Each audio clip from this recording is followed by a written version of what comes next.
Сигурна съм, че знаеш колко е полезно да консумираш сурови моркови. Защо? Защото те са богати на фибри и съдържат изключително много микроелементи за твоето тяло. Но знаеш ли, че освен това, когато консумираш моркови, те редуцират прекомерният естроген, който се натрупа в червата. А защо е нужно това?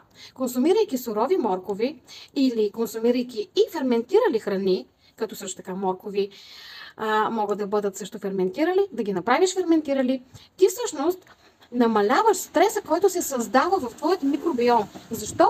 Защото осигуряваш на своите черва полезните бактерии, от които се нуждаеш. А знаеш ли, че освен, че редуцираш този естроген, когато ти имаш някаква промяна в функцията на твоята щитовидна жлеза, консумацията на моркови, сниженият естроген създава по-малко хормонално напрежение.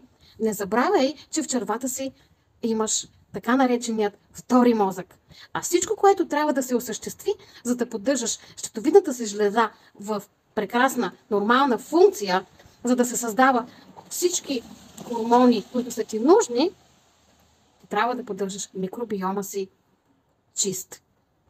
Тези неща и още подробности можеш да научиш в нашата съвместна програма с Надя Шилер.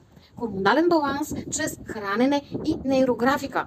Ние ще създадем специфичната невронна връзка на твоя мозък, преминавайки през стомаха, научавайки се как да се храниш интуитивно и как да поддържаш твоите хормони в нива, които да ти дават изключителен баланс, да се чувстваш енергична, здрава, по-можеща, по-концентрирана и да създадеш твоето ново съзнание и твоето ново аз, ново мислене, ново теб през 2024 година. Нашата програма стартира на 15 януари, а на 4 януари ще направим невероятен вебинар, с който ще запознаем с практиките, техниките, с които можеш да си бъдеш полезен. И ние те очакваме. Пиши ни по това видео, свържи се с нас, защото сега е момента да вземеш твоето решение и да направиш живота си щастлив.